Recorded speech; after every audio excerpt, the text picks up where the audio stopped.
Romeo আর Agatha প্রথম দেখাতেই একে অপরের প্রেমে পড়ে যায়। ধীরে ধীরে তাদের সম্পর্ক আরো গভীর হতে থাকে। তবে একদিন রোমিও হঠাৎই জানতে পারে যে আগাথা তো এতদিন ধরে কোমাতেই রয়েছে। তাহলে সে কার সাথে ঘুরে বেরিয়েছে? তবে কি এতদিন আগাথার আত্মা ছিল তার সাথে? কিন্তু এটা কি করে সম্ভব? তাদের এই অদ্ভুত ভালোবাসার গল্পই জানবো আজ। তো এই গল্পের শেষটা কেমন হতে চলেছে চলুন সেটাই দেখে আসা যাক। মুভির নাম রোমিও ইনকার জাঞ্জি। গল্পের শুরুতেই আমরা ব্যাকগ্রাউন্ডে কিছু কথা শুনতে পাই। সেখানে বলা হচ্ছিল যে মানুষ তার নিজের ভাগ্য নিয়ে জন্মায়, কিন্তু বাঁচতে হলে আমাদের নিজেদেরই পথ খুঁজে নিতে হয়। কখনো কখনো জীবন খুব ছোট, তাই পথ খোঁজারও সময় পাওয়া যায় না। আবার কখনো কখনো জীবন এত দীর্ঘ হয় যে আমরা অনেক পথ খুঁজে ফেলি আর পরবর্তীতে গোলক ধাঁধায় হারিয়ে যাই। যাক, তো এরপরই আমাদেরকে একটা ছেলেকে দেখানো হয়। সে ছেলেটা একটা নদীর তীরে বসে একটা গাছের ছবি আঁকছিল।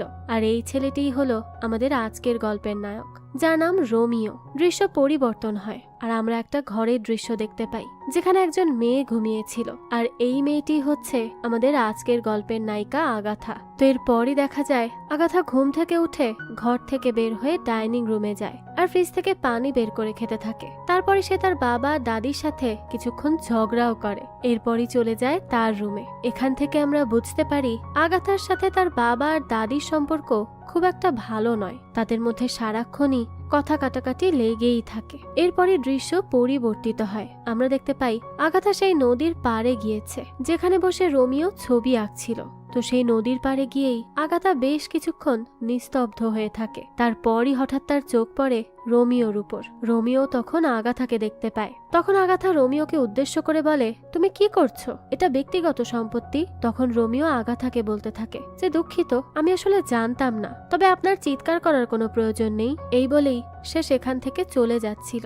কিন্তু আগাথা তখন তাকে একটা সাইনবোর্ড দেখায় আর বলে যে এই প্রপার্টিতে কোনো ছবি তোলা নিষেধ। তখন রোমিও বলে যে হ্যাঁ, আমি দেখেছি, সেখানে বলা আছে ছবি তোলা নিষেধ, কিন্তু আমি তো এখানে ছবিটি এঁকেছি, ছবি তো তুলিনি। তারপরও তো আগাথা থামে না, সে বলতেই থাকে যে যাই হোক, যেহেতু এটি একটি ব্যক্তিগত সম্পত্তি, তাই এখানে অনুমতি ছাড়া কোনো কিছুই করা যাবে না। তখন উপায় না পেয়ে রোমিও তো খুবই রেগে যায় আর আগাথার কাছে এসে তার আঁকা ছবিটি খাতা থেকে ছিঁড়ে দিয়ে দেয়। এরপরই সে বেশ ক্ষোভ নিয়ে বলতে থাকে, এটা শুধু ব্যক্তিগত সম্পত্তি, তাই ছেড়ে দিলাম। একথা বলেই সে সেখান থেকে চলে যাচ্ছিল। কিন্তু আগাথা তো রোমিওর আঁকা ছবিটি দেখে তাকে বলে যে এটা তো খুবই খারাপ ছবি। এই কথা শুনে তো রোমিও প্রচুর রেগে যায় আর আবারও তার কাছে এসে বলে এটা শুধুমাত্র স্কেচ, আর যদি আপনার ফাইনাল অর্ডার দেখার ইচ্ছা হয় তাহলে আমার ট্যাটু স্টুডিওতে আসবেন। তখন আগাথা রোমিওকে উদ্দেশ্য করে বলে যে মানুষ কি এখনো ল্যান্ডস্কেপের ট্যাটু করে? রোমিও বলে যে না, যার যেমন চাহিদা তাকে সেরকমই ট্যাটু করে দেয়া হয়। তো এরপর বেশ কিছুক্ষণ কথোপকথন শেষে সেখান থেকে দৃশ্য পরিবর্তিত হয় আর আমরা দেখতে পাই যে আগাথা তার বান্ধবীর বাড়িতে গিয়েছে। তার বান্ধবীর বাড়িতে ঢুকতেই আগাথার উদ্দেশ্যে তার বান্ধবী বলতে থাকে যে তোমার গ্র্যান্ডমার সাথে কি তোমার আবারও ঝগড়া হয়েছে? আগাথা তখন তার বান্ধবীকে বলতে শুরু করে যে তুমি তো জানো কেমন যাচ্ছে সব, আর আমার বাবা যথারীতি চুপ করে থাকে। তারপরই আমরা দেখতে পাই আগাথা বেশ হতাশ হয়ে মনে রাগ নিয়ে তার বান্ধবীকে বলতে থাকে যে আমার মনে হয় মরে যাওয়াই ভালো, আমার তাদের কারো সাথেই বনি বনা হয় না, আমার কিছু ভালো লাগে না। এসব শুনে আগাথার বান্ধবী তাকে বলতে থাকে আরে এসব কথা বলো না, তুমি সবসময় মৃত্যুর কথা ভাবো, এসব ঠিক না। তো তারপরই দেখা যায় যে আগাথা তার ব্যাগ থেকে রোমিওর কাছ থেকে নেওয়া সেই ড্রয়িংটি বের করে আর তার বান্ধবীর কাছে নিয়ে আসতে থাকে। তখন তার বান্ধবী বলতে থাকে তোমার হাতে এটা কি? তখন আগাথা বলে যে দাঁড়াও, আমি তোমার কাছেই যাচ্ছি। তারপরে সে তার বান্ধবীর কাছে গিয়ে বলতে থাকে যে আমি একজন ট্যাটু শিল্পীর সাথে দেখা করেছি, এটা তারই আঁকা ছবি। তখন তার বান্ধবী তাকে জিজ্ঞেস করে তাই নাকি, তো কি নাম তার? উত্তরে আগাথা বলে তা তো আমি জানি না। সে আরো বলে যে আমি তো এটা শুনতেও ভুলে গিয়েছি যে ছেলেটির ট্যাটু স্টুডিও কোথায়। যাক, তো এরপরই আগাথা তার বান্ধবীকে বলে যে আমি হয়তো একদিন ট্যাটু করতে চাইবো। এটা শুনেই তো তার বান্ধবী মুচকি হাসতে থাকে আর আগাথাকে বলতে থাকে প্রথমত আমরা জানি না যে সে প্রকৃত ট্যাটু শিল্পী কিনা। তারপর সে আরো বলতে শুরু করে যে দ্বিতীয়ত তোমার কি যথেষ্ট সাহস আছে আমার কাছে এসে আবার বলো না যে তোমার ব্যথা করছে? ট্যাটু করাতে গেলে কিন্তু ব্যথাও লাগে। তো এরপরই সে ওই ড্রয়িংটি হাতে তুলে নেয় আর আগাথাকে বলতে শুরু করে এটা কি সে এঁকেছে? আগাথা তার বান্ধবীর হাত থেকে ড্রয়িংটা নিয়ে তখন বাড়ির ফ্রিজে আটকাতে যায়। তখনই আগাথার বান্ধবী তাকে বলতে থাকে যে তোমার কাছে এটা কেন বলো তো? এই প্রশ্ন শুনে তো আগাথা বলতে থাকে, কারণ এটা দিয়ে তোমার বাড়ি সাজাবো আমি, বুঝতে পারলে? তখনই তার বান্ধবী বলে, ওয়েট, আমার বাড়ির ভাইবের সাথে এটার কোনো মিল নেই। তখন আগাথা বলে, তুমি কি বলছো? এটা তো ভালো। তখন তার বান্ধবী বলে, না না, এটা আমার বাড়িতে ভালো লাগছে না। তখন আগাথা এটা শুনে বলে, তাহলে চলো সেখানে যাই। এরপরই দৃশ্য পরিবর্তিত হয়। আমরা দেখতে পাই যে সত্যি সত্যি আগাথার ইচ্ছা মতো সে তার বান্ধবীকে নিয়ে স্কুটিতে করে সেই জায়গাটির উদ্দেশ্যে যেতে থাকে। রাস্তায় স্কুটিতে যেতে যেতে তারা অনেক মজা করে। এরপরই আমরা দেখতে পাই যে আগাথার বান্ধবী এবং আগাথা ঘাসের উপর শুয়ে শুয়ে গল্প করছে। তারা বেশ এনজয় করছিল। তখনই আগাথা বলতে থাকে, মাঝে মধ্যে আমি কিছু ভাবি যে আমি কেন আমার জীবন ছেড়ে চলে যাচ্ছি না। এখানে আমরা জানতে পারি যে আগাথার বান্ধবীর নাম হলো রুনা। তখন রুনা বলতে থাকে যে দেখো, এটা তোমার নিয়তি, তাই এটাকে মেনে নাও। তখন আগাথা বলে যে আমার বাবা মায়ের দেখা হওয়াটা কি অভিশাপ ছিল? আসলে সে তার পরিবার নিয়ে অনেক বেশি ফ্রাস্ট্রেটেড, এজন্যই সে সবসময় এসব কথা বলে। তো এরপর তাদের মধ্যে আরো আলাপ আলোচনা হয়। তার কিছুক্ষণ পরই রুনা দাঁড়িয়ে গিয়ে আগাথাকে বলে যে তার সাথে পানিতে ডুব দেওয়ার জন্য। আগাথা রুনাকে বলে যে পাগলামি করো না। রুনা বলে, আরে এটা তো শুধুমাত্র 10 মিটার উঁচু, এতে সমস্যা কি? ভয় কেন পাচ্ছ? এটা শুনে আগাথা বলে, দেখো, আমি কোনো কিছুই ভয় পাই না। রুনা বলে, তাই নাকি? তাহলে কি সমস্যা? তুমিও আসো। তখন আগাথা বলতে থাকে যে দেখো, আমি বোকামির কারণে মরবো না। রুনা তখন হাসতে হাসতে বলে যে আমি তো শুধু তোমাকে পানিতে লাফাতে বলেছি, তোমাকে তো আমি নরকের আগুনে ঝাঁপ দিতে বলিনি। সে আরো বলে যে দেখো, এটাই উপযুক্ত সময় তোমার চিন্তার সকল বিষয় বের করে ফেলে দেয়ার। তো এরপরে রুনা আগাথাকে উদ্দেশ্য করে বলে যে আমাকে বিশ্বাস করো, একবার লাফ দিলে তোমার জীবনের সব বোঝা চলে যাবে। এভাবেই রুনা আগাথাকে কোনো মতে রাজি করায় পানিতে ঝাঁপ দেওয়ার জন্য। তারপর দুজন মিলে একেবারে কিনারায় চলে যায় আর দুজনেই একসাথে 2, 3, 1 এইভাবে কাউন্ট করে পানিতে ঝাঁপ দেয়। এরপরই পানি থেকে পাড়ে উঠে কিছুক্ষণ বেশ মজা করে। তারপরে তাদের স্কুটি নিয়ে তারা সেখান থেকে চলে আসছিল। কিন্তু যখনই তারা মেইন রাস্তাতে তাদের স্কুটি উঠিয়ে দেয়, ঠিক তখন একটি গাড়ির সাথে অ্যাক্সিডেন্ট হয় তাদের। এখান থেকে এই দৃশ্য চলে যায় রোমিওর ট্যাটু স্টুডিওতে। সেখানে রোমিও একটি লোকের হাতে ট্যাটু করে দিচ্ছিল। তো যখন ট্যাটুটি বানানো শেষ হয়, তখন লোকটি এত সুন্দর ট্যাটু দেখে রোমিওকে বলতে থাকে, বাহ, খুব সুন্দর হয়েছে তো, এটা তো খুব কুল দেখাচ্ছে। তারপরে রোমিও লোকটাকে বলে যে ঠিক আছে, বাড়িতে যাওয়ার পর ট্যাটুটা 1 সপ্তাহ শুকনো রাখবে। তো এরপরই লোকটা রোমিওকে তার ট্যাটু বানিয়ে দেওয়ার জন্য টাকা দেয়। টাকা পেয়েই তো রোমিও লোকটিকে ধন্যবাদ জানায়। তখন লোকটিও রোমিওকে ওয়েলকাম জানিয়ে সেখান থেকে চলে যায়। দৃশ্য পরিবর্তিত হয় আর আমরা রোমিওদের বাড়ির চিত্র দেখতে পাই। রোমিও তার বাইকে করে বাড়িতে যাওয়ার পরই বাইকটা বাইরে পার্ক করে বাড়ির ভেতর যাচ্ছিল।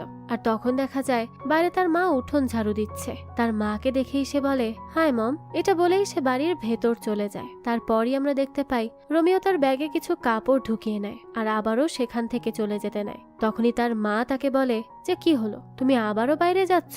রোমিও বলে, আসলে গ্রাহকরা আমার জন্য অপেক্ষা করছে মা। তো তারপরই মা ছেলের মধ্যে বেশ কিছুক্ষণ কথোপকথন হয়। তখন রোমিও বাড়ি থেকে বাইরে চলে আসে। সেই সময় তার মা বলে, সেফলি গাড়ি ড্রাইভ করো কিন্তু। এখান থেকে দৃশ্য পরিবর্তন হয়। আমরা দেখতে পাই যে আগাথা এবং তার বান্ধবী রুনা হাসপাতাল থেকে হাসতে হাসতে দৌড়ে পালিয়ে আসছিল। তো বাইরে এসে আগাথা রুনাকে বলে যে এখন তাহলে আমরা বাড়ি যাব? রুনা বলে হ্যাঁ। তো তারপরই আগাথা রুনাকে বলে, আচ্ছা, এখন যেহেতু সব ঠিক আছে, তাহলে পরে দেখা হবে, এখন আমি আসছি। এটা শুনে রুনা বলে, না না, এখনই যেও না, দয়া করে চলো আমার বাড়িতে যাই, অথবা তুমি 1 ঘন্টার মধ্যে আমার বাড়িতে ফিরে আসো, যেভাবেই হোক। তখন আগাথা বলে, আচ্ছা ঠিক আছে, চলো এখনই যাই। তো তারপরে তারা সেখানে দাঁড়িয়ে বেশ কিছুক্ষণ মজার মজার কথাবার্তা বলে আর সেখান থেকে চলে যায়। এরপরে দৃশ্য পরিবর্তন হয় আর আমরা একটা নাইট ক্লাবের দৃশ্য দেখতে পাই। সেখানেই আবার রোমিওর আগাথার সাথে দেখা হয়। তখন আগাথাকে দেখেই তো রোমিও তাকে চিনতে পারে আর সেদিনের কথা ভাবতে ভাবতে আগাথার কাছে যায় আর তাকে বলে, আমার নাম রোমিও। তখন আগাথাও রোমিওকে উদ্দেশ্য করে বলে যে আমার নাম আগাথা। এই নাম শুনে রোমিও আগাথাকে বলতে থাকে, বাহ, ভালো নাম। আগাথাও এটা শুনে তাকে ধন্যবাদ জানায়। এভাবেই তারা একে অপরের সাথে পরিচিত হয়। যাক, এরপর আগাথা রোমিওকে একজন ওয়েটারকে দেখায় আর বলতে থাকে সে তো আমার আদেশই মানছে না। রোমিও তখন ওয়েটারটিকে স্যার বলে সম্বোধন করে। এরপর আগাথাকে বলে যে তুমি কি চেয়েছিলে? আগাথা জানায় সে একটা স্পেশাল ড্রিঙ্ক বানিয়ে দিতে বলেছিল। তখন রোমিও ওয়েটারটিকে বলে, ঠিক আছে, এই ড্রিঙ্ক 2টো বানিয়ে আনো। তখন ওয়েটারটিও বলে, আচ্ছা ঠিক আছে, আমি 2টোই বানিয়ে দিচ্ছি। সে সময় তো আগাথা তার বান্ধবী রুনাকে খুঁজছিল। তখন রোমিও তাকে জিজ্ঞেস করে যে সে কাকে খুঁজছে। আগাথা বলে যে তার বেস্ট ফ্রেন্ডকে। রোমিও এটা শুনে জিজ্ঞেস করে, তাই নাকি? তো সে কি ছেলে? আগাথা বলে, না না, সে মেয়ে। তো তারা কথা বলছিল, এর কিছুক্ষণের মধ্যেই ওয়েটার তাদের কাছে সেই ড্রিঙ্কটা এনে দেয়। তারপরে তারা চিয়ার করে সেটা খাওয়া শুরু করে। আর এখান থেকেই দৃশ্য পরিবর্তিত হয়। আমরা দেখতে পাই রুনা বাড়িতে ব্যায়াম করছিল। রুনা তখন সেই বাড়িতে ঢুকেই বলতে থাকে, তুমি কোথায় ছিলে? আমি তোমাকে কত খুঁজছিলাম। তো আগাথাকে দেখেই রুনা বলতে শুরু করে, দুঃখিত, আমার মাইগ্রেন হঠাৎ করেই আবার শুরু হয়ে গিয়েছিল, খুব খারাপ লাগছিল। তো এরপর রুনা আগাথাকে জিজ্ঞেস করতে থাকে, এসব বাদ দাও, তুমি আগে বলো তোমার সাথে ওই লোকটা কে ছিল? আগাথা তখন হাসতে হাসতে বলে যে তোমাকে যে ট্যাটু আর্টিস্টের কথা বলেছিলাম না, ওই লোকটিই ছিল সেই ট্যাটু আর্টিস্ট। তো এরপরে দুই বান্ধবী কিছু কথাবার্তা বলে আর এরপরই সেখান থেকে দৃশ্য পরিবর্তিত হয়। আমরা দেখতে পাই আগাথা রোমিওর ট্যাটু স্টুডিওতে গিয়েছে। সেখানে গিয়ে সে রোমিওর সাথে বেশ কিছু কথাবার্তাও বলে। তো সেখানে আগাথা রোমিওকে প্রশ্ন করতেই থাকে আর রোমিও তাকে তার প্রশ্নের উত্তর দিতে থাকে। এরপরই দৃশ্য পরিবর্তন হয়। আমরা দেখতে পাই রোমিওর একজন বন্ধুর জন্মদিনের প্রোগ্রাম আছে। সেখানে সে তার অনেক বন্ধু বান্ধবকে ইনভাইট করেছিল। সেখানেই দেখা যায় ছেলেটি তার বন্ধু বান্ধবদের সাথে বেশ মজা করতে থাকে। তখনই তার চোখ পড়ে একা বসে থাকা রোমিওর উপর। এটা দেখেই সে রোমিওর কাছে গিয়ে বসে এবং গ্লাসে বিয়ার ঢালতে থাকে। তখন ছেলেটি রোমিওকে বলতে থাকে যে তুমি সব সময় একা। তখন রোমিও ছেলেটিকে বলে যে আচ্ছা, তুমি জন্মদিনের পার্টি করছো, তুমি কি বাচ্চা? তখন ছেলেটা বলে, তুমিও তো এখানে এসেছো, তাহলে তুমিও বাচ্চা। তো এসব বলতে বলতে তারা দুজনেই বিয়ার খেতে থাকে আর আগাথাকে নিয়ে আলাপ আলোচনা করতে থাকে। তাছাড়া তারা দুই বন্ধু এখানে আরো মজা করে। এরপরে দৃশ্য পরিবর্তিত হয় আর দেখা যায় রুনার বাড়ির দৃশ্য। রুনা সেখানে ব্যায়াম করছিল। তো আগাথা এবং রুনা রোমিওকে নিয়েই কথা বলতে থাকে। কথোপকথনের এক পর্যায়ে আগাথা রুনাকে বলে যে দেখো, তুমি আসলে ওই রোমিওর মতোই দার্শনিক টাইপের। আর তাছাড়া আমি ইতিমধ্যেই তার সাথে তোমার অনেক মিল পাচ্ছি। তোমারও তো তার অনেক কিছুই ভালো লাগছে। তুমি এক কাজ করো, তুমি তার সাথে ডেটে চলে যাও। এটা শুনে আগাথা রুনাকে বলে যে দেখো, আমি তাকে খুব কমই চিনি, তাছাড়া তুমি কেন চাও আমি তার সাথে ডেট করি? রুনা বলে যে দেখো, আমার মনে হয়েছে যে তুমি তার সাথে খুবই কমফোর্টেবল, এজন্যই বলছি। তখন আগাথা বলে যে ভালোবাসা কি মানুষের জন্য ভালো কিছু বয়ে আনে? সে রুনাকে বলতে থাকে, দেখো, আমার বাবা মায়ের পরিণতি কেমন হয়েছিল, অর্থাৎ তার মা বাবাও হয়তো আলাদা হয়ে গিয়েছিল। এ কারণেই হয়তো তার ভালোবাসার প্রতি এত বেশি অনীহা আর অবিশ্বাস। যাক, তো এর পরদিনই দেখা যায় আগাথা তার ফ্রেন্ডের সাথে একটা পাহাড়ে হাইকিং করতে যায়। আগাথা তো পেরেই উঠছিল না। তার বান্ধবী তখন তাকে বারবার তাড়া দিতে থাকে যে তাড়াতাড়ি আসো। তো তারা যেতে যেতে পাহাড়ের এক কিনারায় পৌঁছে যায় আর সেখানে গিয়েই তারা খেয়াল করে একদল ছেলে মেয়ে সমুদ্র পাড়ের আবর্জনা পরিষ্কার করছে। রুনা তখন খেয়াল করে যে সেখানে তো রোমিও রয়েছে। তাই সে আগাথাকে বলতে থাকে, এটা সেই ছেলেটা না যার সাথে তোমার বারে দেখা হয়েছিল?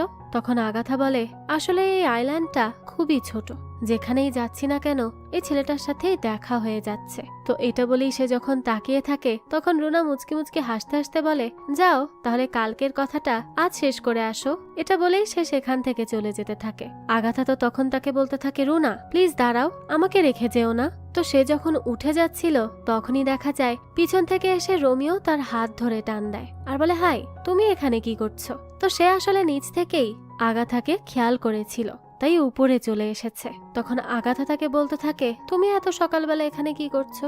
রোমিও জানায়, কেন? ওই যে দেখো, আমরা সমুদ্রের পার ক্লিন করছি সব বন্ধুরা মিলে, তুমিও আমাদের সাথে জয়েন করবে? দেখো, বেশ ভালো লাগবে। যাক, তো এরপরই সে আগাথাকে বলতে থাকে, আচ্ছা একটা কথা, তুমি তো আমাকে বললে না তুমি এখানে কি করছিলে? তখন আগাথা বলে, আসলে আজ সকালে আমার ফ্রেন্ড আমাকে জোর করে এখানে নিয়ে এসেছে হাঁটার উদ্দেশ্যে। রোমিও এটা শুনে বলে, তাই নাকি? তো তোমার ফ্রেন্ড কোথায়? দেখতে পাচ্ছি না তো। আগাথা তো তখন খুঁজে খুঁজেও রুনাকে পায় না, তাই সে বলতে থাকে, এই তো দৌড় দিয়ে এদিকেই কোথায় চলে গেল। এই কথা শুনে রোমিও মজা করে বলে, বাহ, হাঁটতে এসে দৌড়ে চলে গেল। এই নিয়ে তারা দুজন হাসাহাসি করতে থাকে। এরপরই দেখা যায় তারা দুজন মিলে বাইক রাইডিং এ বের হয়। রোমিও তাকে পুরো শহর বাইকে করে ঘুরে ঘুরে দেখাতে থাকে। আগাথা তো পুরো সময়টা বেশ এনজয় করছিল। সে বলতে থাকে, আজকের আগ পর্যন্ত এই পুরো পৃথিবী আমার কাছে এত সুন্দর কখনো লাগেনি। সবসময় আমার কাছে সবকিছুই অন্ধকার লাগতো, এখন তো এই পুরো জগৎটাই আমার কাছে আলোকিত মনে হচ্ছে। আসলে সে ধীরে ধীরে রোমিওকে পছন্দ করতে শুরু করেছিল, তাই হয়তো তার এই সবকিছু এত ভালো লাগছে। এরপর দেখা যায় সে তার ফ্রেন্ডকে বলতে থাকে যে আমি আসলে আমার একাকিত্ব থেকে দূরে থাকার জন্য সবসময় কোলাহলপূর্ণ জায়গায় যেতাম, যাতে সবার মধ্যে থেকে আমি আমার একাকিত্বটা ভুলে থাকতে পারি। এরপর সে তার মাকে নিয়ে বলতে থাকে যে আমার মা ছিল একজন স্বাধীন চেতা মহিলা। আমার বাবার সাথে তার দেখা হয়েছিল নেদারল্যান্ডসে পড়াশোনা করতে গিয়ে। তারা তো একসাথে থাকতেও শুরু করেছিল। তবে আমার গ্র্যান্ডমা অনেক বেশি স্ট্রিক্ট ছিলেন আর সবসময় অনেক বেশি নিয়ম কানুন মেনে চলতেন। এই সব কিছু আমার মা মেনে নিতে পারেনি, তাই হয়তো আবারও নেদারল্যান্ডে ফিরে যাওয়ার জন্য সে অন্য এক লোকের সাথে পালিয়ে গিয়েছিল, আবারও নিজের স্বাধীন জীবনে ফিরে যাওয়ার জন্য। তখন আমার মাও হয়তো ভেবেছিল যে সে কেন আমাকে জন্ম দিল। তো দেখা যায় এই কথাগুলো সে রোমিওকেও বলতে থাকে। রোমিও এতক্ষণ ধরে সবকিছু চুপচাপ শুনছিল। আগাথা তখন বলে, আমি আসলে একটু বেশি কথা বলি তাই না? রোমিও বলে, সমস্যা নেই, আমার তো ভালোই লাগছে। এরপরে সে কথা প্রসঙ্গ চেঞ্জ করে ফেলে। সে বলতে থাকে, তোমার ফ্রেন্ড কোথায় বলো তো? সে মনে হয় তোমাকে খুঁজে বেড়াচ্ছে। আগাথা বলে, সমস্যা নেই, আমাদের মধ্যে এরকম চলতেই থাকে, আর তাছাড়া আমি তো ওদের বাড়িতেই থাকবো। এরপর সে রোমিওকে বলতে থাকে, আচ্ছা তোমার বাড়িও কি একই দিকে? তখন রোমিও বলতে থাকে, সে তো বাড়িতে ঘুমাই না, সে তার স্টুডিওতে ঘুমায়। এটা শুনে আগাথা বলে, কেন স্টুডিওতে কেন ঘুমায়? তার কি বাড়ি নেই? সে কি হোমলেস? এটা শুনেই রোমিও মুচকি হেসে দেয় আর আগাথাকে বলতে থাকে যে তুমি কেন তোমার বন্ধুর বাসায় থাকো? তুমিও কি হোমলেস? এটা শুনে দুজনই হেসে ফেলে। এর পরের দৃশ্যে আমরা দেখতে পাই যে রোমিও ঘুমানোর প্রস্তুতি নিচ্ছে। সে সোফার উপর তার গায়ে কম্বল পেঁচিয়ে শুয়ে পড়ে। তার পরের দৃশ্যেই আমরা দেখতে পাই যে রোমিও এবং আগাথা একসাথে চারিদিকে ঘুরে বেড়াচ্ছে। তারা পাহাড়ে চড়ছে, সমুদ্রের পাড়ে যাচ্ছে, বাইক রাইডিং করছে, আরো অনেক কিছু। এমনই একদিন বাইক রাইডিং করতে করতে আমরা লক্ষ্য করি যে রোমিওর চোখে ঘুম চলে এসেছে আর হঠাৎ করেই সে রাস্তার মাঝখানে কন্ট্রোল হারিয়ে ফেলে আর আগাথা সহ পড়ে গিয়ে অ্যাক্সিডেন্ট করে। আমরা তখন দেখতে পাই রাস্তাতেই হামাগুড়ি দিয়ে দিয়ে দুজনের করুণ অবস্থা। রোমিও তো তবুও কোনো মতে হামাগুড়ি দিয়ে আগাথার কাছে আসে আর তাকে ডাকতে শুরু করে। আর আগাথা যখনই জ্ঞান ফিরে পায় তখনই রোমিও তাকে প্রশ্ন করতে শুরু করে যে তোমার কিছু হয়নি তো?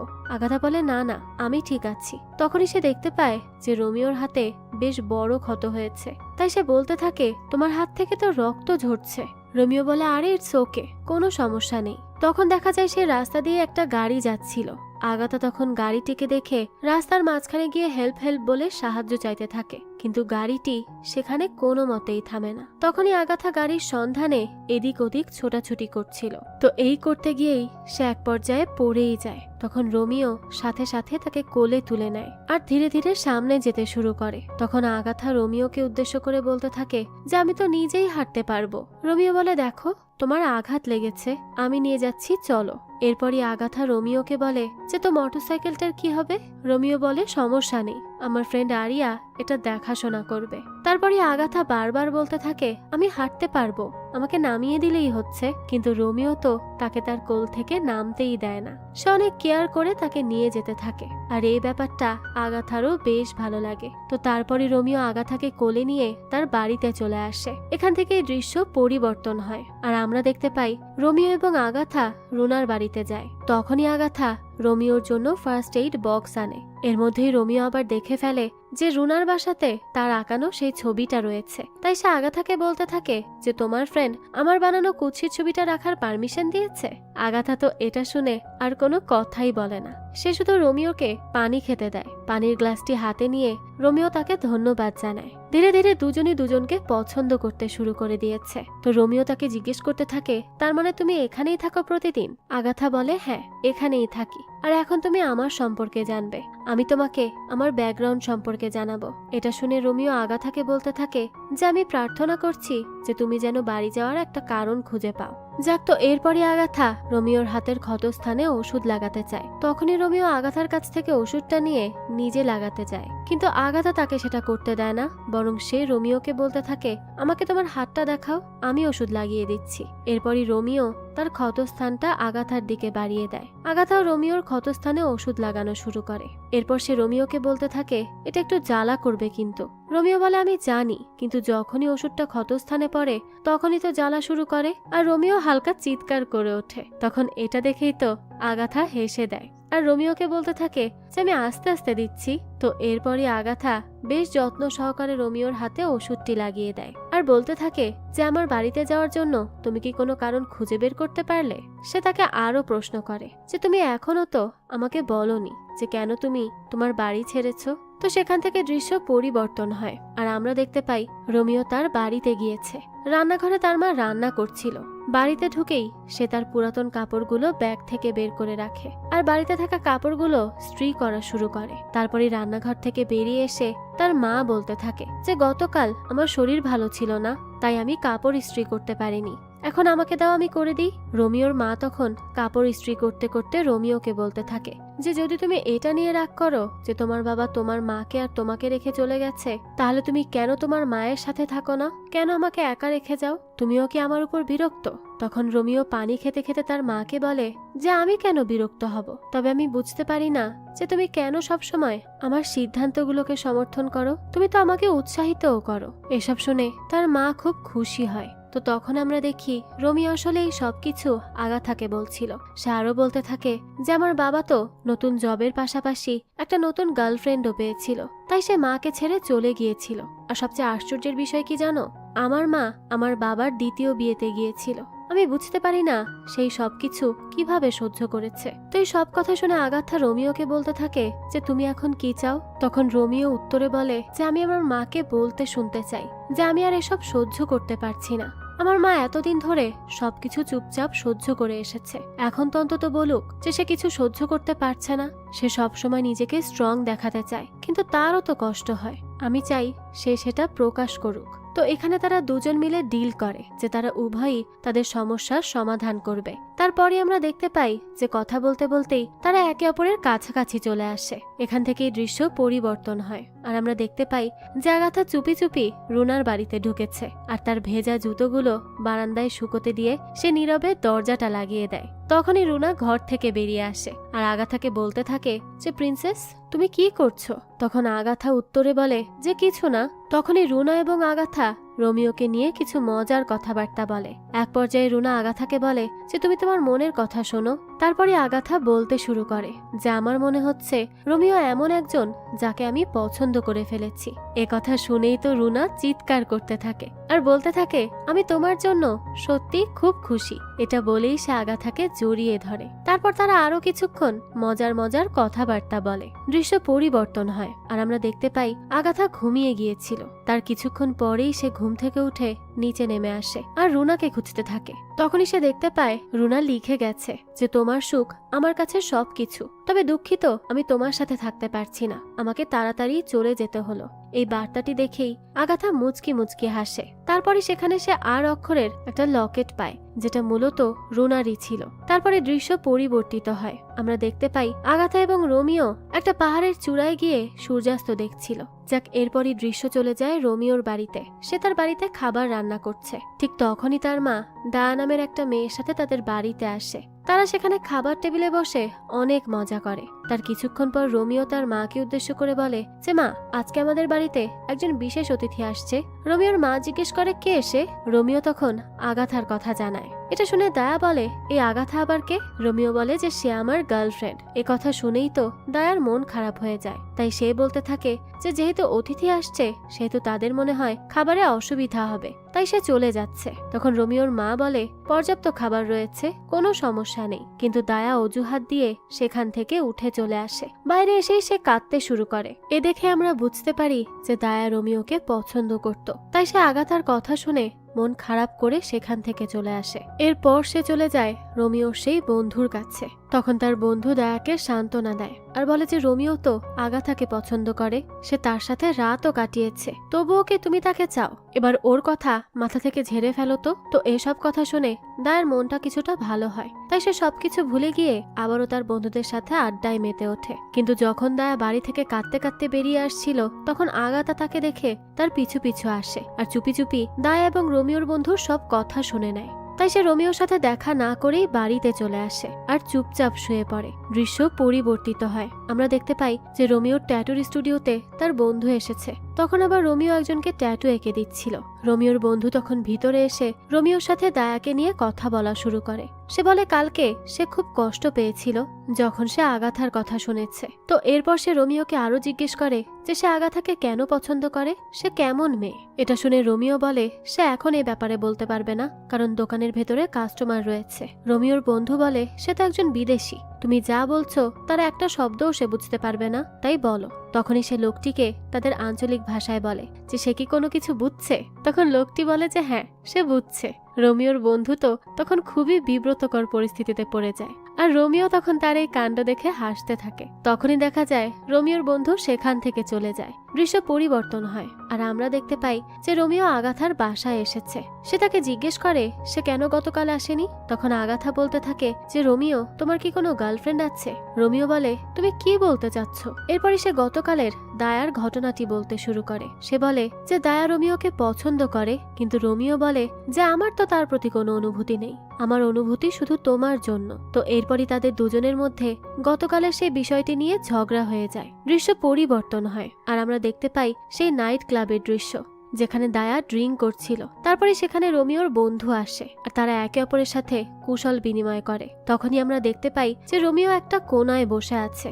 তখনই দায়া রোমিওর পাশে গিয়ে বসে আর তাকে আগাথাকে নিয়ে প্রশ্ন করে। তো এখানে কথাবার্তার এক পর্যায়ে রোমিওর সেই বন্ধুটি রোমিওকে বলতে থাকে যে দায়া তোমাকে পছন্দ করে। এ কথা শুনে রোমিও চুপ হয়ে যায়। তারপর দায়া রোমিওকে উদ্দেশ্য করে বলে যে তুমি শুধু আমাকে একটা জিনিস বলো, কেন তুমি তাকে পছন্দ করলে? তখন রোমিও কিছুক্ষণ চুপচাপ থেকে এরপর বলতে শুরু করে যে তুমি কি নিশ্চিত জানতে চাও? আসলে আগাথা আমার জানা মতে অন্যান্য সকল মেয়েদের থেকে আলাদা। তখন দায়া রোমিওকে প্রশ্ন করে যে ইনক্লুডিং মি, অর্থাৎ আমি সহ। রোমিও বলে যে দায়া শোনো, তুমি সবসময় আমাকে কমফোর্টেবল রাখার চেষ্টা করো। আমি জানি তুমি আমাকে কোনো কিছু নিয়ে জাজও করো না, কিন্তু আগাথা আমাকে ভিন্ন রকম অনুভূতি দেয়। আগাথা তো আমাকে নিজেকে ভালোবাসতে শিখিয়েছে। সে আমাকে এটাও শিখিয়েছে যে কিভাবে জীবনের লক্ষ্যে পৌঁছাতে হবে। আশা করি এই সবকিছু শুনে তুমি বুঝতে পারছো আমি তাকে কেন পছন্দ করি। এসব কথা শুনে দায়া তখন মন খারাপ করে উঠে চলে যায়, আর রোমিও বসে বসে কাঁদতে থাকে, কারণ আগাথার সাথে তার ঝামেলা হয়েছিল। তখনই রোমিওর বন্ধু রোমিওর কাছে আসে আর বলে আমার মনে হয় যে আমাদের আগাথার সাথে দেখা করার সময় এসেছে। এরপরে দৃশ্য পরিবর্তিত হয়। আমরা দেখতে পাই যে রোমিও একটা স্কেচ করছে, কিন্তু সেই স্কেচ বানাতে কোনোভাবে মনোযোগী দিতে পারছিল না। অন্যদিকে আমরা আগাথাদের বাড়ির দৃশ্য দেখতে পাই। তো সে যখন ঘুম থেকে উঠে সিঁড়ি দিয়ে নিচে নামছিল, তখনই সে দেখতে পায় যে তার বাবা বাড়ি ছেড়ে চলে যাচ্ছে এবং তার দাদি তাকে বারবার ডাকছে। এক পর্যায়ে সে ডাকতে ডাকতে মাটিতে গড়াগড়ি করে কাঁদতে শুরু করে। তারপরই আগাথার বাবা ফিরে আসে আর তার মাকে বলে আমি তোমাকে ছেড়ে যেতে পারবো না। এটা বলে সে আবারও বাড়ির ভেতর চলে যায়। এর পরের দৃশ্যে আমরা দেখতে পাই আগাথা নাইট ক্লাবে গিয়ে নাচতে নাচতে অজ্ঞান হয়ে পড়ে যায়। এরপরই সেখান থেকে দৃশ্য চলে আসে আগাথার বাসায়। আমরা দেখতে পাই ক্লাবে অজ্ঞান হয়ে যাওয়ার পর রোমিও আগে থেকেই তার বাড়িতে নিয়ে এসেছিল তাকে। তো আগাথার যখনই ঘুম ভাঙে তখনই সে দেখতে পায় তার পাশে রোমিও বসে আছে। তখন সে জিজ্ঞেস করে আমি এখানে কিভাবে আসলাম? রোমিও বলে যে আমি সারাদিন তোমাকে খুঁজছিলাম আর তুমি ক্লাবে অজ্ঞান হয়ে গিয়েছিলে, তাই এখানে নিয়ে এসেছি। আগাথা বলে আমি এখন ঠিক আছি। তার কিছুক্ষণ পরে আগাথা বুঝতে পারে যে এটা রোমিওর বাড়ি। তখন সে রোমিওকে প্রশ্ন করে এটা কি তোমার বাড়ি? রোমিও হ্যাঁ জানায়। আগাথা বলতে থাকে যে তোমার মা কোথায়? রোমিও জানায় সে তো অলরেডি ঘুমিয়ে গেছে। তো এরপরে রোমিও আগাথাকে গ্লাসে করে কিছু খেতে দেয় আর বলে যে আমি এটা তোমার জন্য বানিয়েছি, কিন্তু এখন এটা ঠান্ডা হয়ে গেছে। তখন আগাথা রোমিওকে ধন্যবাদ জানায়। এরপর রোমিও বলতে থাকে দেখো, গতকাল আমি যা বলেছি তাতে তুমি বিরক্ত হয়েছো তাই না? আগাথা বলে না, ঠিক আছি আমি, তুমি ঠিক আছো তো? এটা বলার পর সে আরো বলে যে এখন আমাকে বাড়িতে যেতে হবে। এই বলেই সে সেখান থেকে উঠে চলে যাচ্ছিল। তখনই রোমিও আগাথাকে বলে যে আগাথা এখন অনেক দেরি হয়ে গেছে, আজ না হয় এখানেই থেকে যাও। তো এরপরে তারা দুজন খুব কাছাকাছি চলে আসে আর একে অপরের সাথে ঘনিষ্ঠ হয়। এখান থেকে দৃশ্য পরিবর্তন হয় আর আমরা দেখতে পাই যে আগাথা এবং রোমিও বসে কথা বলছে। সেখানে আগাথা বলে যে তুমি আমাকে প্রমিস করো। রোমিও বলে ঠিক আছে, প্রমিস করলাম, আমি তোমাকে কখনো ছেড়ে যাব না। তো এরপর তারা দুজনেই একে অপরকে পিঙ্কি প্রমিস করে। তারপরে সেখান থেকে দৃশ্য পরিবর্তন হয় আর আমরা দেখতে পাই যে রোমিও তার বাড়িতে কাপড় ইস্ত্রি করছিল। এটা দেখে রোমিওর মা মৃদু হাসে এবং রোমিওর দিকেই তাকিয়ে থাকে। সে বুঝতে পারে তার ছেলেটা ধীরে ধীরে পরিবর্তন হচ্ছে। অন্যদিকে আমরা আগাথাকে দেখতে পাই সে কোথাও যাওয়ার জন্য প্রস্তুত হচ্ছিল। সে যখন আয়নায় নিজেকে দেখছিল তখনই সে রুনার সেই লকেটটা খেয়াল করে। এটা দেখেই সে রুনাকে মনে করতে থাকে। যাক, তো এরপরই সে সেখান থেকে চলে যায়। আমরা দেখতে পাই যে আগাথা রোমিওদের বাড়ির উদ্দেশ্যে রওনা হয়েছে এদিকে রোমিও এবং তার মা বাজারে আসে কেনাকাটা করতে। তারা কিছুটা মুরগির মাংস কিনে নেয়। তো তখন রোমিও তার মাকে জিজ্ঞেস করে, আচ্ছা মা, এই মুরগির মাংসের সাথে আমি কি রান্না করব? রোমিওর মা বলে, আমি তো ভাবছি মুরগির স্টু করলে ভালো হয়, তোমারও তো পছন্দের। তো তারা কথা বলছিল, এর কিছুক্ষণের মধ্যেই হঠাৎ করে রোমিওর মা অজ্ঞান হয়ে যায়। অন্যদিকে আমরা দেখতে পাই একই সমস্যা আগাথারও হচ্ছে। যাক, তো সেখান থেকে দৃশ্য পরিবর্তন হয় আর আমরা হাসপাতালের দৃশ্য দেখতে পাই। রোমিওর মাকে এখানেই ভর্তি করা হয়েছে। রোমিও তখন তার মায়ের পাশেই বসেছিল। তো রোমিওর মায়ের জ্ঞান ফিরলে সে বিছানা থেকে উঠে বসতে চায়, কিন্তু রোমিও তার মাকে উদ্দেশ্য করে বলে যে মা, ডাক্তার বলেছেন তুমি ক্লান্ত, তোমার বিশ্রাম নেওয়া উচিত। তখন রোমিওর মা বলতে থাকে যে আমরা কোথায়? রোমিও জানায় আমরা হাসপাতালে আছি মা, ডাক্তার বলেছে তুমি খুবই ক্লান্ত। এটা শুনে রোমিওর মা বলতে থাকে আমার রান্না করতে হবে। কিন্তু রোমিও বলে না মা, এখন তোমার বিশ্রাম নেওয়া উচিত। কিন্তু তার মা তাকে বলতে শুরু করে যে দেখ, আমি বাড়ি যেতে চাই, আমি এখানে থাকতে চাই না। রোমিও বলে মা, তুমি এখন একা নও, আমি এখানে আছি। কিন্তু তার মা তো বলতেই থাকে যে আগাথা তো আমাদের জন্য অপেক্ষা করছে, আমার রান্না করতেই হবে। কিন্তু তখনই রোমিও তার মার উদ্দেশ্যে বলে যে মা, তুমি আগাথাকে নিয়ে চিন্তা করো না, তার থেকে তোমার স্বাস্থ্য অনেক বেশি গুরুত্বপূর্ণ। কিন্তু তার মা বলে না, আমাকে রান্না করতেই হবে, তুই বুঝতে পারছিস না। তখন রোমিও বলে মা, তুমি চিন্তা করো না তো, আমি আগাথাকে পরে বিষয়টা খুলে বলবো, সে নিশ্চয়ই বুঝতে পারবে। তো এরপরে রোমিও তার বাড়িতে এসে তার মায়ের জন্য কাপড় চোপড় নিয়ে হাসপাতালে চলে যায়। সন্ধ্যায় আবার আগাথা রোমিওদের বাড়িতে আসে। সেখানে এসেই দেখে বাড়িতে তো কেউ নেই। এই অবস্থা দেখে সে বলতে শুরু করে যে যতদিন আমি পৃথিবীতে বেঁচে আছি, কেউই সত্যিকার অর্থে আমার অস্তিত্ব চায় না। সে তো এবার রোমিওকেই ভুল বুঝতে শুরু করে। আগাথা বলতে থাকে যে আমি জানি না ভালোবাসা আসলে কেমন, আসলে আমি তো আমার পরিবার থেকেও ভালোবাসা পাইনি, আমার জীবনটা আসলেই অন্ধকারাচ্ছন্ন। তো একদিন দেখা যায় রোমিও আগাথার উদ্দেশ্যে কিছু মেসেজ কাগজে লিখে সেটা দরজায় আটকে দিয়ে যায়, কিন্তু বাতাসে সেই কাগজটি উড়ে চলে যায়। এরপরই আমরা রোমিওর কথা শুনতে পাই। সে বলতে থাকে, আগাথা তুমি কোথায়? আমি বেশ কিছুদিন ধরে হাসপাতালে আছি, আমি আমার মায়ের সেবা করছি, তুমি ঠিক আছো কিনা দয়া করে আমাকে জানাও। তো এখান থেকে দৃশ্য পরিবর্তন হয়। দেখা যায় রোমিও আর আগাথার প্রথম যেই নদীর তীরে দেখা হয়েছিল, আগাথা আবারও সেখানে যায়। সে আসলে অনেক বেশি বিষণ্ণ ছিল। এরপরই দৃশ্য পরিবর্তিত হয় আর আমরা দেখতে পাই রোমিওর মাকে হাসপাতাল থেকে রিলিজ দেওয়া হয়েছে। তো রিসেপশনে এসেই রোমিও তার মাকে সেখানে বসতে বলে। এরপরে সে কাউন্টারে বিল পে করতে চলে যায়। সেই একই কাউন্টারে আবার আগাথার বাবা আসে এবং জানতে চায় যে আগাথা নামের পেশেন্টের বিল কত হয়েছে। এটা শুনতে শুনতে আবার আগাথার দাদি আগাথার বাবাকে ডাকতে আসে এবং বলতে থাকে এদিকে এসো তো। তখন সে বিল কত হয়েছে এটা না শুনেই সেখান থেকে চলে যায়। এই পরিস্থিতি দেখে রোমিও তখন তাদের পিছু পিছু একটা রুমের সামনে চলে যায় আর সেই রুম থেকে বেরিয়ে আসা একজন নার্সকে বলে যে এক্সকিউজ মি। তখন নার্সটি বলে যে হ্যাঁ বলুন কি হয়েছে। রোমিও তখন বলে যে এই রুমে থাকা পেশেন্টের কি হয়েছে। নার্স জানায় যে একটা দুর্ঘটনা হয়েছিল, যে কারণে রোগী কোমায় রয়েছে, তার অবস্থা আশঙ্কাজনক। রোমিও তখন ঠিক রুমটির সামনে গিয়ে দেখতে পায় যে সেখানে তো আগাথা রয়েছে। এটা দেখে রোমিও একেবারে নিস্তব্ধ হয়ে যায়, তার মাথায় যেন আকাশ ভেঙে পড়ে। সে তখন আগাথার সাথে কাটানো সুন্দর সুন্দর মুহূর্তগুলোর কথাই ভাবতে থাকে। তো এসব মনে করতে করতেই তার শরীর কাঁপতে শুরু করে। সে তো তখন এই সবকিছু দেখে কান্না করতে শুরু করে দেয় আর সেখান থেকে দৌড়ে বের হয়ে আসে, কারণ সে এসব নিতে পারছিল না। তারপরই সে তার মায়ের পাশে এসে বসে। তার মা তাকে প্রশ্ন করে কি হয়েছে। রোমিও বলে মা, এখানে আগাথা আছে। এটা শুনেই রোমিওর মা বলতে শুরু করে কি, কোথায় আছে সে? তখনই রোমিও তার মাকে নিয়ে সেই রুমটির সামনে চলে যায়। রোমিও তখন তার মাকে উদ্দেশ্য করে বলে যে ওই তো বিছানায় শুয়ে আছে দেখো। তখন তার মা বলে এটাই কি আগাথা? রোমিও বলে হ্যাঁ মা, আর আমি বুঝতে পারছি না এগুলো কি হচ্ছে। তখন রোমিওর মা রোমিওকে বলে তুমি কি নিশ্চিত এটাই সে যার সাথে তুমি সময় কাটিয়েছ? রোমিও বলে হ্যাঁ মা, আমি নিশ্চিত। তারপরই সে সেখানে কাঁদতে শুরু করে আর তার মাকে জড়িয়ে ধরে। তার যে খুব কষ্ট হচ্ছিল। তারপরে দেখা যায় সেখানে আগাথার বাবা আসে। তখন রোমিও তার বাবার সাথে কথা বলতে চায়, কিন্তু রোমিওর মা তাকে নিষেধ করে এবং তাকে বলে বাড়িতে চলো। তারপরে দৃশ্য পরিবর্তিত হয়। আমরা দেখতে পাই যে আগাথার জ্ঞান ফিরে এসেছে। তো এরপরে সে যথারীতি নিচে নেমে আসে। তারপর সে তার বাবাকে ডাকতে শুরু করে, কিন্তু কেউ তো কোনো উত্তরই দেয় না। তখনই সে দেখতে পায় যে তাদের বাড়ির কাজের লোক সবকিছু গোছাচ্ছে। সে তখন তাদেরকে ডাক দেয়, কিন্তু কেউই তার ডাকে সাড়া দেয় না। এটা দেখে সে বলতে থাকে যে কেন সবাই আমাকে ইগনোর করছে। তারপরই আমরা দেখতে পাই সেই কাজের লোকটি এবং কাজের মহিলাকে বাড়িতে তালা লাগিয়ে দিয়ে সেখান থেকে চলে গিয়েছিল আগাথার বাবা আর দাদি। আগাথা তো তখন দরজাটি ভেদ করে চলে আসে।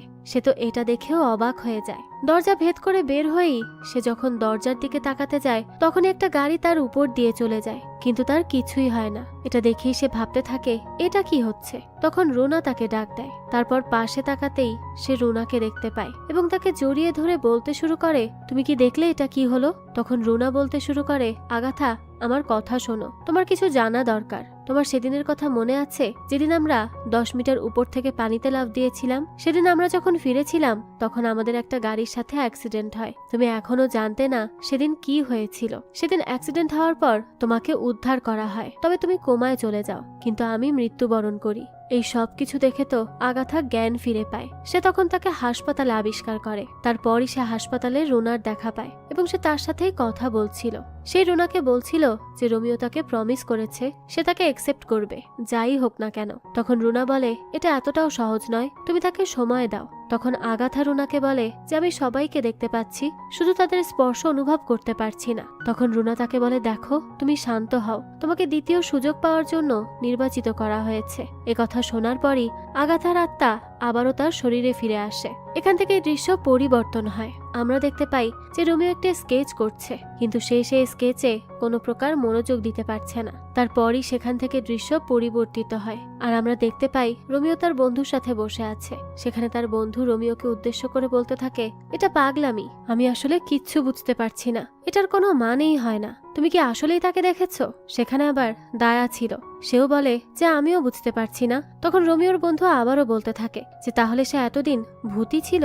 সে আরো বলতে থাকে, আচ্ছা রিল্যাক্স, তাহলে তুমি এখন কি করতে চাও? তখন রোমিও মাথা নাড়িয়ে না বলে। তারপরে সেখান থেকে দৃশ্য পরিবর্তিত হয় আর আমরা দেখতে পাই যে হাসপাতালে যেখানে আগাথাকে রাখা হয়েছে রোমিও সেখানে যায়। তারপর রোমিও বলতে শুরু করে যে সত্যি বলতে আমি জানি যে এর কোনো মানে হয় না, কিন্তু আমার জানা দরকার তোমার প্রেমে আমি ব্যর্থ হয়েছি আগাথা।